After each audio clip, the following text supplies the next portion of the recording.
하나님께 예배 드립니다. 찬송가 615장 찬송 드리겠습니다.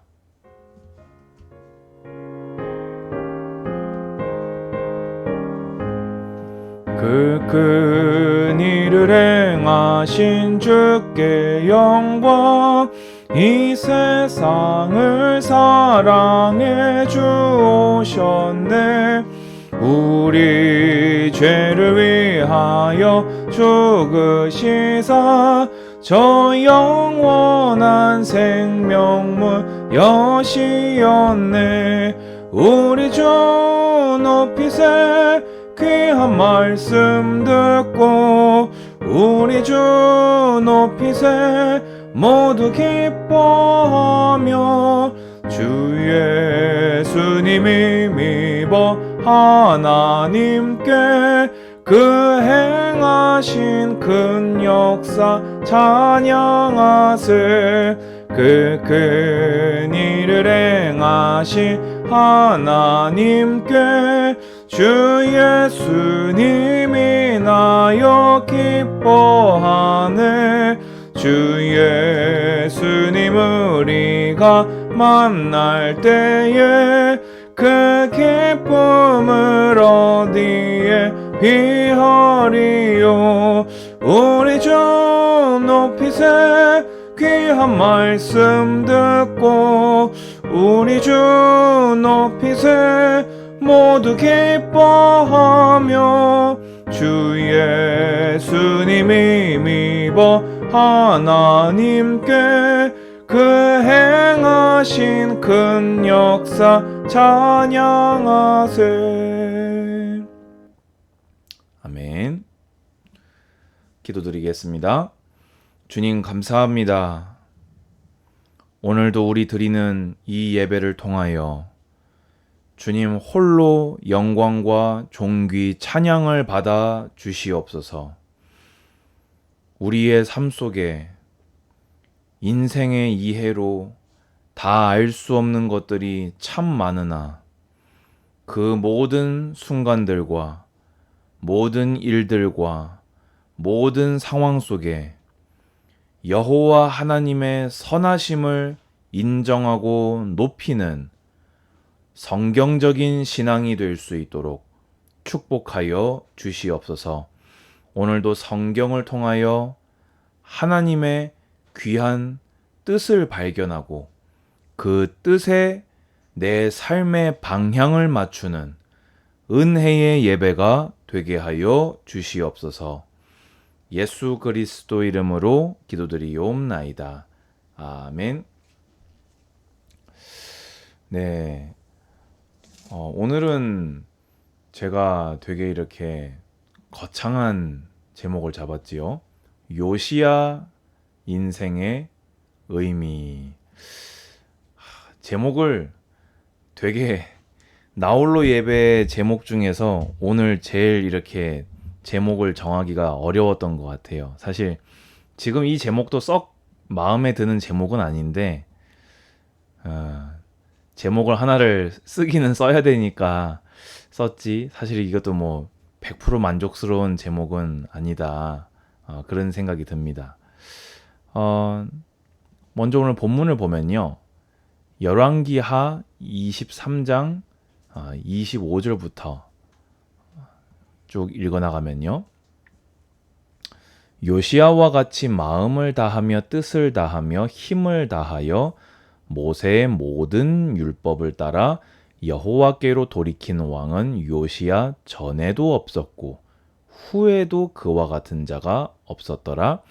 그러나 여호와께서 유다를 향하여 내리신 그 크게 타오르는 진노를 돌이키지 아니하셨으니 이는 므낫세가 여호와를 경노하게 한 그 모든 경노 때문이라. 여호와께서 이르시되 내가 이스라엘을 물리친 것 같이 유다도 내 앞에서 물리치며 내가 택한 이 성 예루살렘과 내 이름을 거기에 두리라 한 이 성전을 버리리라 하셨더라. 요시야의 남은 사적과 그가 사적과 행한 모든 일을 유다 왕 역대 지략에 기록되지 아니하였느냐? 요시야 당시에 애굽의 왕 바로 느고가 아수르 왕을 치고자 하여 유브라데 강으로 올라가므로 요시야 왕이 맞서 나갔더니 애굽이 요시야를 무깃도에서 만났을 때에 죽인지라. 신복들이 그의 시체를 병거에 싣고 무깃도에서 예루살렘으로 돌아와 그의 무덤에 장사하니 백성들이 요시야의 아들 여호아하스를 데려다가 그에게 기름을 붓고 그의 아버지를 대신하여 왕으로 삼았더라. 아멘. 자, 여러분, 방금 본문을 읽는데 의문이 생기지 않으십니까? 이제 조금 제목이 이해가 되십니까? 요시야처럼 성경대로 산 왕이 없어요. 그런데 너무나 허망하게 전쟁터에서 전사했거든요. 우리가 알고 있는 여호와를 경외하는 자는 하나님의 복을 받는다 라는 내용과 좀 안 맞는 것 같다라는 생각이 들지요. 또 한편으로는 이 요시야가 만약에 그 악한 왕 므낫세가 55년을 통치했는데 요시야가 조금만 더 살았더라면, 종교개혁을 조금만 더 했더라면 바벨론의 포로로 안 끌려가지도 않았을까? 이런 생각도 하게 되지요. 저 혼자 이런 생각을 했는지는 모르겠습니다.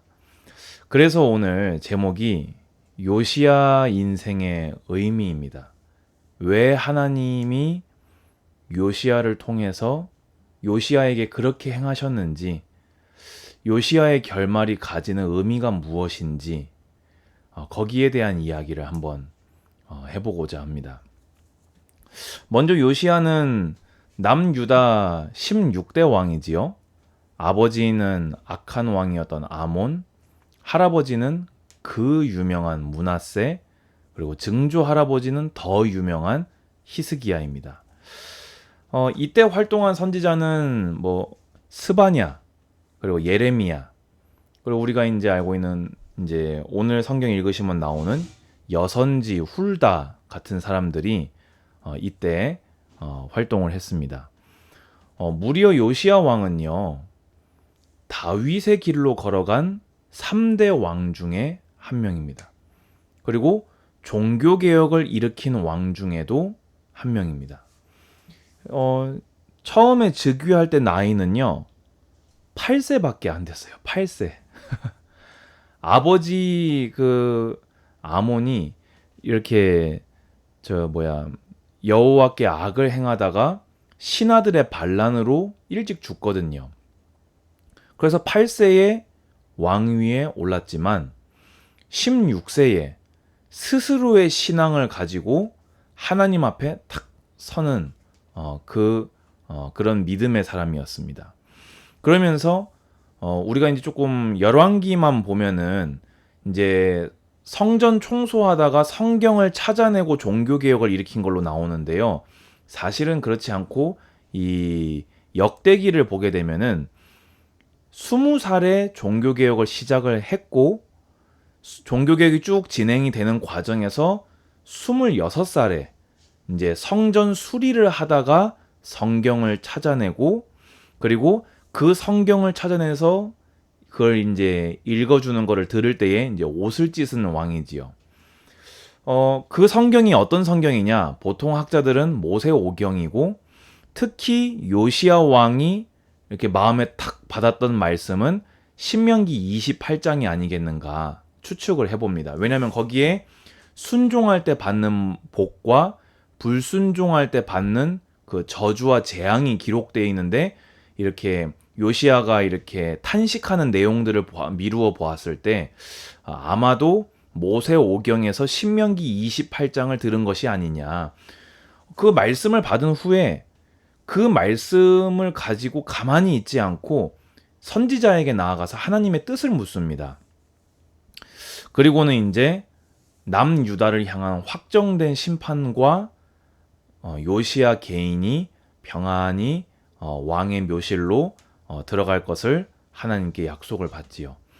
그 후에 이제 우리가 알고 있는 대로 언약책을 모든 백성에게 들려주고 하나님과 언약을 갱신합니다. 왜냐면은 므낫세와 아몬 이 긴 수십 년의 세월에 하나님과 언약이 완전히 깨어버렸어요. 그러니까 정확히 말하면 백성이 하나님을 완전히 버려버립니다. 그리고 그 언약을 갱신해요. 우리가 하나님을 섬겨 살기로. 또 하나님은 우리의 왕이 되어 주시기를 언약을 갱신하고는, 그리고 정말 요시야 인생에서 최고의 업적이라고 한다면 선지자 사사 사무엘 이후로 가장 성경적인 유월절을 지킵니다. 이 앞에 히스기야도 유월절을 어마어마하게 지켰잖아요. 근데 준비가 미흡해서 달도 한 달 뒤에 했고 정결 예식도 다 못 치룬 사람도 막 참석하고 이런 좀 미진한 부분들이 있었어요.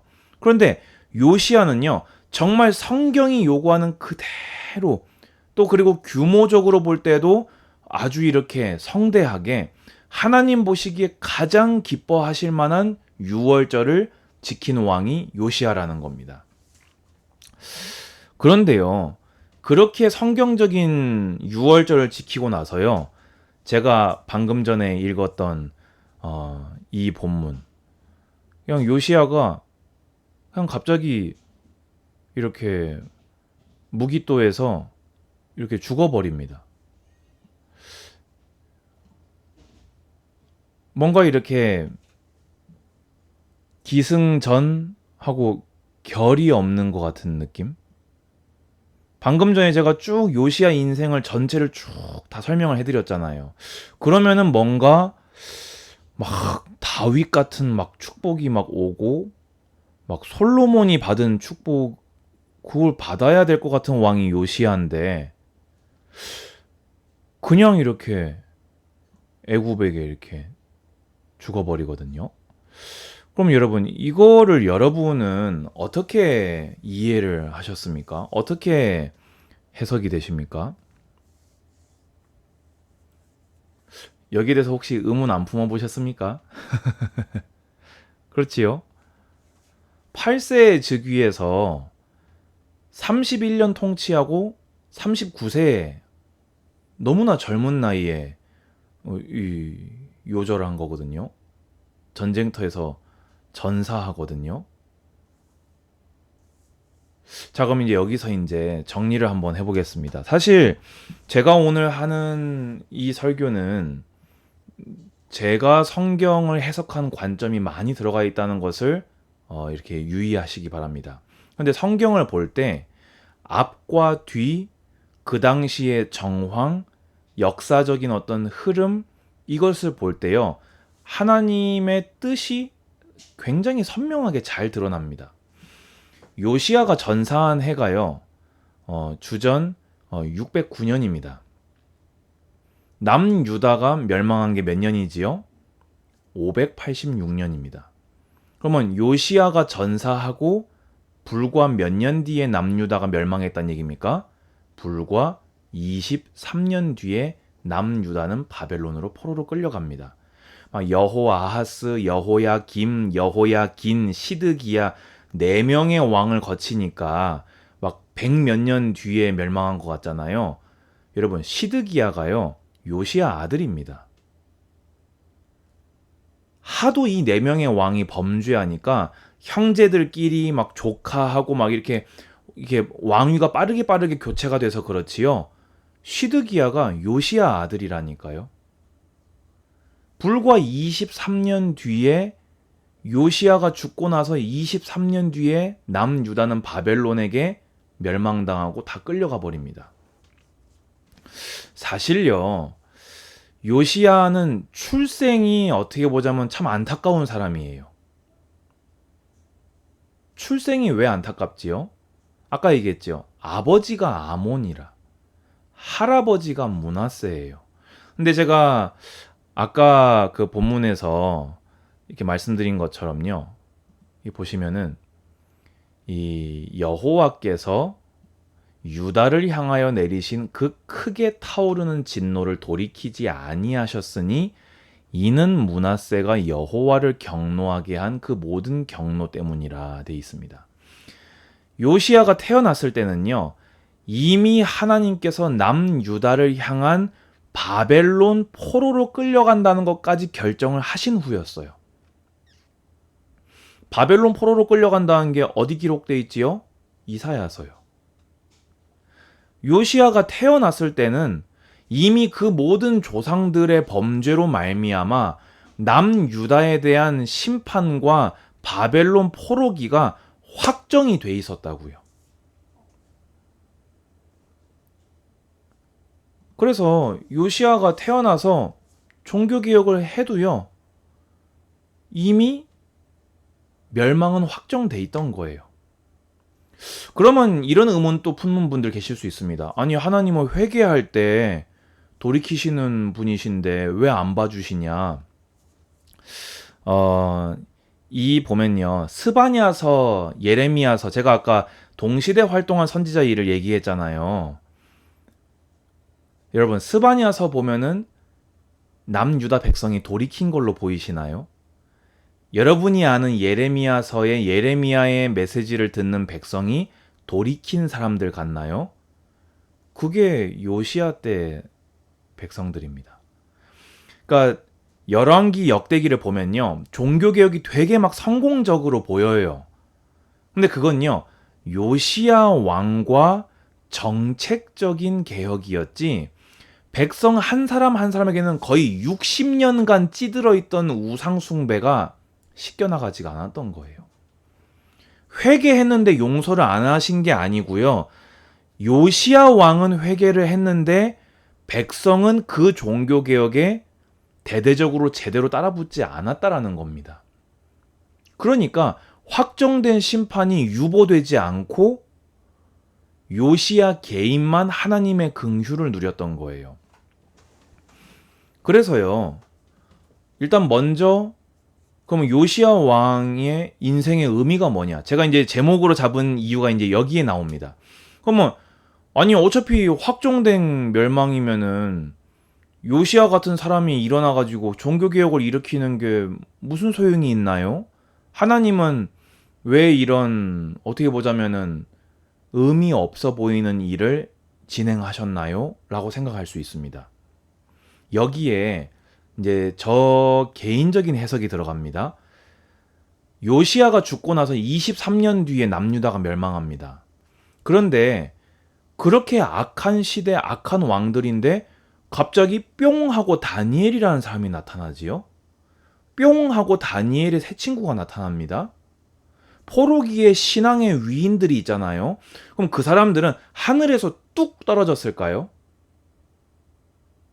저는 그 사람들이 세워진 시기가 요시야의 종교개혁이라고 봅니다. 요시야 인생의 의미는 뭐냐? 저는 하나님께서 바벨론 포로로 끌려가는 사람들을 포기하시는 게 아니라 포로로 끌려가서 하나님의 공의에 합당한 심판과 징계를 받고 거기서 회개하고 돌아와야 되는데, 그러려고 하니까 회개를 할 신앙을 심어서 보내야 되잖아요. 남은 자들을 보내야 남은 자가 돌아올 거 아니에요. 그거를 준비시킨 마지막 왕이 누구냐? 요시야였다. 남은 자 운동을 하고 죽은 사람이 요시야였다 라고 저는 해석한다는 겁니다. 근데 저는 이 해석이 성경 전체 흐름을 해치는 무리한 해석은 아니라고 봅니다. 저는 그래서 이 부분을 읽을 때마다 가급적이면 이 설교를 꼭 하려고 해요. 하나님이 보실 때 예수 그리스도의 복음 다음으로 중요한 게 남은 자입니다. 여러분이 이 멸망, 앞으로 말세 지마를 두고 남은 자이시고요. 여러분의 인생의 의미에서 가장 중요한 부분 중에 하나는 멸망 시대 때 이 구속사를 이어갈 남은 자를 남기는 사역이 여러분의 사역이라는 겁니다. 아멘 하시기 바랍니다. 요시야는 오늘 좀 설교가 좀 길어집니다. 근데 너무 중요한 내용이기 때문에 좀 더 설명하겠습니다. 요시야의 인생은 허망하게 죽은 인생이 아닙니다. 하나님의 구속사의 아주 정수가 요시야의 인생의 의미라는 것입니다. 멸망 전에 바벨론 포로로 그냥 끌려가서 속절없이 멸망하지 않도록 하나님의 사랑의 극치가 아주 하나님의 사랑의 정점 중에 하나가 저는 요시야의 그 종교개혁이었다고 보고 요시야 인생의 의미가 구속사에 있다고 저는 보는 겁니다. 자, 그럼 여기서 이제 하나를 더 얘기해야 되겠지요. 그러면은 요시야는 세상 말로 단물만 빼고 이렇게 퇴 뱉은 거냐? 요시야도 복을 받아야지. 그렇게 귀한 일에 쓰임 받았으면 요시야도 복을 받아야 될 거 아니에요. 요시야 왜 이렇게 허망하게 죽은 거예요? 자, 여기에서는 조금 그 역사적인 배경이 있습니다. 요시야가 종교개혁 일으킬 때 제가 아까 설명해서 빠뜨렸는데요. 여로보암 때 이 유다에서 올라온 선지자가 예언하잖아요. 이 단이 무너져 내리고 여기에 막 해골이 막 시체가 쏟아질 것이다 이렇게 했잖아요. 요시야가 북이스라엘 땅으로 올라가서 그 종교개혁을 성취하거든요. 근데 여러분 북이스라엘은 누구 땅입니까? 아수르 땅이잖아요. 아수르 땅인데 남유다 왕이 올라가서 맘대로 종교개혁해도 되는 겁니까? 그때요. 신흥 강국 바벨론에게 아수르가 완전히 패배합니다. 그래서 완전히 수도까지 잃어버리고 쫓겨가요. 그래서 북이스라엘에 올라가서 요시야가 그 종교개혁을 일으킬 수 있었던 상황이 됐던 거예요. 자, 그런데 이 상황에서 애굽이요 바벨론을 견제합니다. 보세요. 바벨론은 이렇게 오는데 아수르가 이렇게 도망왔단 말이에요. 그러면 아수르가 진짜 패배해버리면은 바벨론이 주체 못할 강국이 돼버리거든요. 그러니까 이 애굽이 유다를 경유해서 올라가서 아수르하고 편을 먹고 바벨론을 이제 꺾으려고 하는 전쟁터에 요시야가 끼어든 거예요. 왜냐? 요시야 입장에서는 애굽하고 아수르하고 편 먹어서 바벨론을 꺾으면 아수르가 다시 커지잖아요. 그게 두려워서 애굽을 끊으려고 한 겁니다. 아수르 편들지 말라고. 근데 이 전쟁터에서 요시야는 전사했지요. 자, 그러면 요시야의 죽음은 뭡니까? 뭘까요? 저는 하나님의 그 요시야의 회개에 대한 심판의 유보와 요시야에게 베풀어 주신 배려라고 저는 믿습니다. 성경에 뭐라고 되어 있습니까? 요시야가 옷을 찢고 여선지 훌다에게 얘기했을 때 네가 평안히 묘실에 내려가리라 라고 했지요. 무슨 말입니까? 만약에 23년 뒤면요 29살이니까 그래봐야 몇 살입니까? 60대예요. 60대. 그럼 충분히 살아있을 때란 말이에요. 왕으로서 자신 때에 나라가 멸망하는 거를 보는 거는 저주와 재앙입니다. 그래서 끝까지 완악했던 시드기야가 두 눈이 뽑히고 아들들이 죽고 개처럼 바벨론으로 끌려가지요. 그 일을 요시야에게 안 당하도록 다음 때로 유보시켜 주시고 요시야가 저주와 재앙을 눈으로 보지 않도록 빨리 불러가신 것이 하나님의 큰 사랑과 배려였다는 것입니다. 아멘 하시기 바랍니다. 우리는 가끔요 성도가 죽음을 당했을 때 또 그 성도가 굉장히 믿음의 사람이었는데 질병으로 일찍 죽거나 또 뭐 사고를 당해 죽거나 뭐 아니면은 뭐 뭔가 이렇게 우리가 볼 때 흔한 말로 불행이다라고 하는 걸로 죽었을 때 막 애통해하고 하나님을 향해서 막 의문을 품거든요. 근데 여러분 그게요 그 사람에게는 하나님의 사랑입니다. 왜지요? 죽음 이후에는요 더 이상 이 세상에서 고락과 고통과 아픔이 없이 영원한 안식을 주시는 하나님의 선물이거든요. 우리는요 죽음을 보는 눈도 달라야 됩니다. 오늘 설교가 좀 많이 길어졌습니다. 시간에 쫓기시는 분들에게는 참 죄송하지만요. 오늘 너무나 중요한 부분이다. 요시야 인생의 의미. 그러면 여기다가 여러분의 이름을 집어넣으십시오. 나의 인생의 의미는 무엇인가? 또 그리고 우리의 눈으로 볼 때 잘 이해가 안 되는 일들 앞에 시험 들지 마시고 헷갈려 하지 마시고 하나님을 향해서 분을 내지 마시고 성경을 보시기 바랍니다. 그리고 여호와 하나님의 높으시고 선하시고 의로우시고 거룩하신 그 행사에 겸손하게 꿇어 엎드리시기를 주님의 이름으로 축원드립니다. 오늘 설교는 한 번 더 들어보시는 게 좋지 않을까 그런 생각을 해보고 오늘 성경도 한 번 더 읽어보시는 게 좋지 않을까 그런 생각을 해봅니다. 기도하겠습니다. 주 예수 그리스도의 은혜와 하나님의 사랑과 성령의 교통하심이 오늘 예배하는 하나님의 사람들 머리 위에 이제로부터 영원까지 항상 함께 있을지어다. 아멘. 감사합니다.